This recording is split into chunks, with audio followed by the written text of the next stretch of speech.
Coucou tout le monde, on se retrouve pour le premier essai des petites machines, des petits outils de scrap. Donc on va commencer par celui-ci, j'avais envie d'essayer en premier les petites papillotes. Voilà, donc on va essayer ensemble.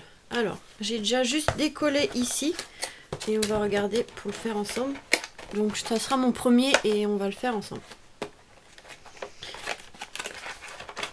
Voilà, alors...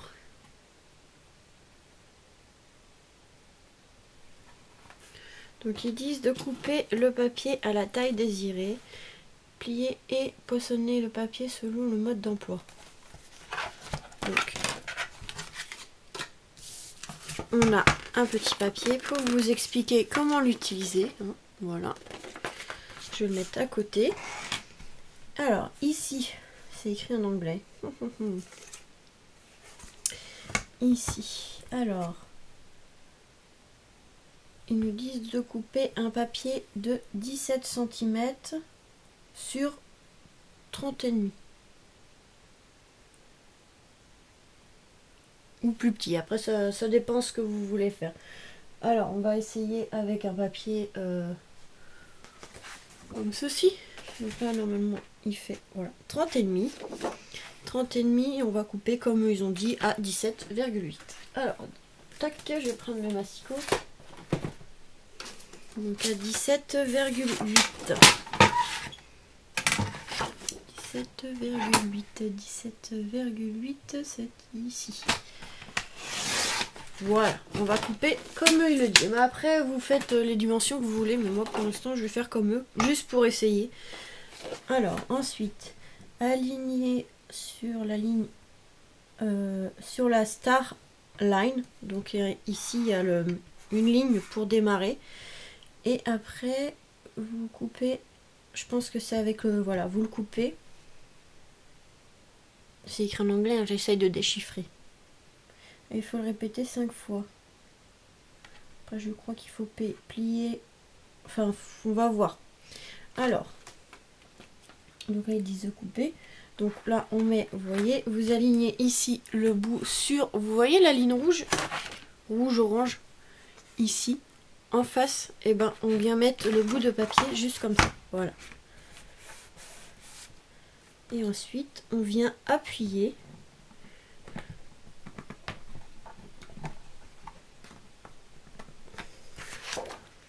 Alors, faut de la force. Ce que j'ai pas. Je viens sortir du boulot et voilà. C'est voilà. Vous voyez, ça vous fait un petit triangle comme ça. Ensuite, on vient ici, vous voyez, on a une encoche. En fait, on vient placer le papier comme ceci. Tac. Voilà. Ça va se mettre dans le petit triangle et on vient reperforer. Ensuite, une fois que ça c'est fait, vous voyez, ça nous fait un petit trou comme ça. C'est super bien expliqué, c'est bien fait en plus. Et vous venez mettre le petit losange ici, au niveau des losanges ici. Donc vous placez dedans, j'espère que j'explique bien. Voilà, vous voyez, ça se met dedans. Voilà, ça bouge plus le papier. Et là, on vient prendre le plioir. Il est vraiment très joli en bleu marine comme ça. Et on vient, voilà, marquer le pli. Par contre, du coup, c'est trop grand ça. Ah non, c'est parce qu'on va le faire après aussi. Je suis bête. Et on répète ça, voilà, jusqu'à la fin du papier. Donc hop, là j'ai perforé, je déplace, je me fais le marquage. Sans oublier de perforer pour le prochain. Vous voyez, à chaque fois vous faites ça. Ça va, c'est pas trop compliqué. C'est super, ça va quand même assez vite. J'ai encore oublié. Je perds la tête, moi. Là, hop, on fait le pli. Enfin, on marque le pli. On perfore. Tac, on fait ça tout le long de la feuille. Jusqu'à ce qu'on puisse plus. Hop. Tac. J'ai perforé avant d'oublier. Hop. Et voilà. Vous voyez, ça nous donne ceci. Donc c'est super. C'est assez rapide, donc ça va. Et après, hop, on vient tourner le papier. Je vois pas comment... Voilà, donc faut par contre, là, vous voyez ici, il y a juste ce triangle et ici il y a l'entier. En fait, il faut qu'on tourne la feuille, si je comprends bien, comme ceci. Si je comprends bien. Après, on met sur le départ, on fait la même chose que tout à l'heure. Voilà. Tac. Voilà, la même chose, hein, on fait des deux côtés. Hop, on le place, on coupe, on marque le pli. Hop, on coupe, on marque le pli. Enfin, normalement, le pli est plutôt bien mis jusqu'au bout. Enfin, la feuille est un peu grande, mais voilà, il y a juste un petit trait à faire parce que le reste a été fait tout à l'heure. Donc ça va, c'est assez rapide. Bon, après, c'est le premier, donc forcément. Par contre, j'ai pas fait gaffe s'il fallait plier le dernier. Oui, j'ai pas plié le dernier tout à l'heure, c'est pas grave, on va le faire là. Donc là, j'ai pas marqué le pli tout à l'heure. C'est pas grave, je vais le faire maintenant. Si je fais la chose à moitié. Donc ça nous donne ceci. Voilà, c'est très joli. Donc là, normalement, on n'a plus trop besoin de la machine. Voilà, c'est ça. Donc, à ce niveau, par contre, c'est dans quel sens son marron. On a un papier décoré, c'est dans quel sens? Bon, je pense que c'est ça. Donc en fait, hop, moi le papier décoré, il est là. Donc il faut le tourner. En plus, c'est bien, ça nous fait des petits losanges pour faire une petite création. Ça, je vais les garder, je vais les mettre de côté. On vient mettre de la colle, du double face que vous voulez, ici. Donc je sais pas, ils mettent un trait, donc je vais faire comme eux. J'ai un cheveu qui vient, évidemment, t'as pas invité toi.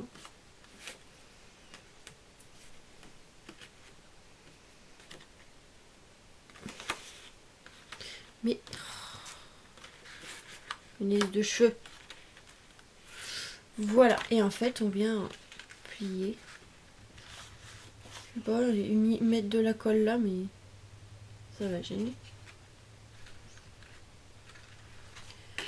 Peut-être comme ça, on va voir. De toute façon, on va tout plier. Hop. Après, bon, je sais pas, non, vraiment, je comprends pas trop comment ils veulent qu'on le plie. Donc, je vais le faire moi-même. On verra. Je pense que je vais commencer par ce côté-là. Donc, il faut faire un carré, évidemment. Tac. Je trouve que ça fait grand quand même. Assez épais, hein. Faut bien les aligner, pas comme moi. Hop, on les aligne bien. Tac. Et on vient coller ceci. J'aurais dû mettre un truc qui colle mieux parce que là...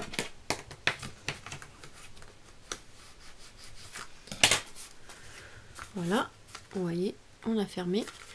Et ensuite... Après, ça se plie. Quand on va mettre la corde, en fait, ça va se plier. Je pense qu'il faut faire qu'une longueur parce que je trouve que c'est trop grand. Ou alors, il fallait recouper. Et moi, comme une abrutie, j'ai pas fait. J'ai fait trop grand. J'ai pris les dimensions du truc. Après, je vais essayer de décoller. Voilà. Je l'ai fait peut-être trop grand. Bah oui, j'en ai fait peut-être trop. Ah bah oui, il y en a trop. Non, mais écoutez pas moi. Hein. En fait, il nous faut 1, 2, 3, 4 triangles. 4 losanges. 1, 2, 3, 4. Et là, j'aurais dû couper. C'est pour ça que je le trouvais trop épais. C'est pas grave, on va le couper maintenant.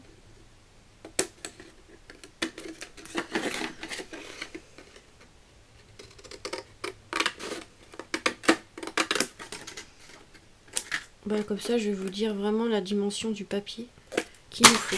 Alors, il nous faut du coup un papier d'à peu près 18,5 sur 18. Voilà, comme ça, si vous voulez le couper directement, voilà, ça fera moins épais, ça sera mieux. Après, c'est le premier, donc voilà. Franchement, ça fait une belle petite boîte. Si j'avais eu ça à Noël avant, j'aurais pu faire des petites boîtes sympas. Donc, hop, on va prendre des petites cordes. Là, je vais prendre des trucs que j'ai ici.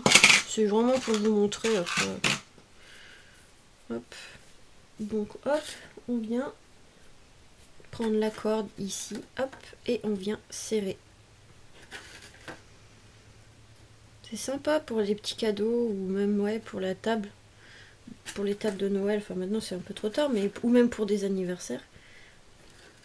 Et en fait, quand on vient serrer, vous voyez, hop, ça vient nous faire une petite papillote.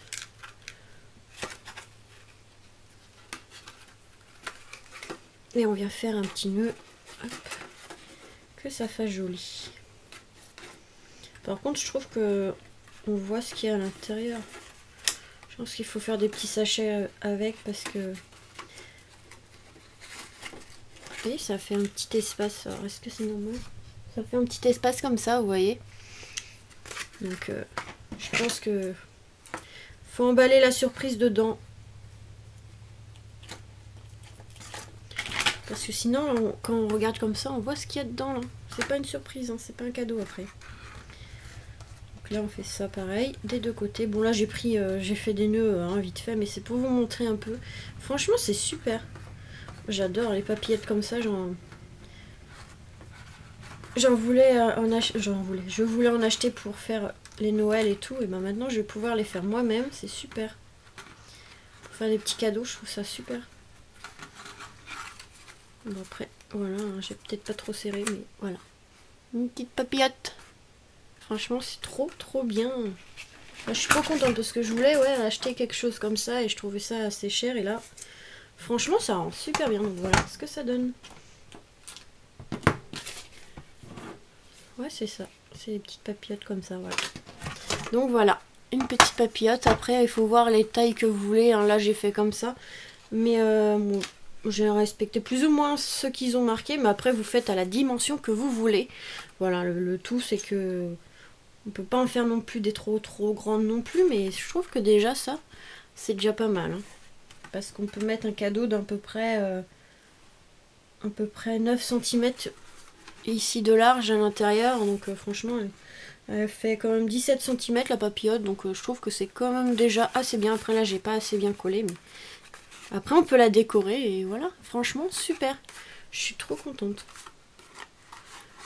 Donc voilà, une petite papillote. Après ici, on peut coller. Hein. Moi, c'est parce que j'ai pas collé. Mais après, on peut coller pour que ça fasse pas trop moche. Mais voilà, c'est super, des petites papillotes comme ça. Donc voilà pour ce petit tuto pour faire des petites papillotes. J'espère qu'il vous aura plu. De toute façon, en fait, c'est super parce que tout est bien expliqué. Vous voyez, il nous explique vraiment très bien. Là, franchement, c'est super. Donc voilà, j'espère que ce petit tuto, essai, enfin, test, produit vous aura plu. Et que ça vous a peut-être tenté de l'acheter ou pas, si vous le trouvez à Noz. Mais franchement, je suis trop contente. Je suis pas déçue. Je pense que je vais faire des petites choses pour Noël l'année prochaine. Avec, je sais pas si ça sera l'année prochaine ou autre, mais ça c'est vraiment utile pour faire des petits cadeaux. Et franchement, trop contente. Donc voilà pour ce petit tuto. Utilisation de la... Comment il appelle celle-là? C'est pas écrit en français. Bon, outils pour perforer des boîtes à bonbons. Voilà. Candy Box Punchboard. Voilà. De la marque Arthos. Voilà, donc elle est à 3 € en ce moment à Noz. Donc voilà, je vais vous faire des gros bisous et on se retrouve pour la suite des essais. Voilà. Bisous.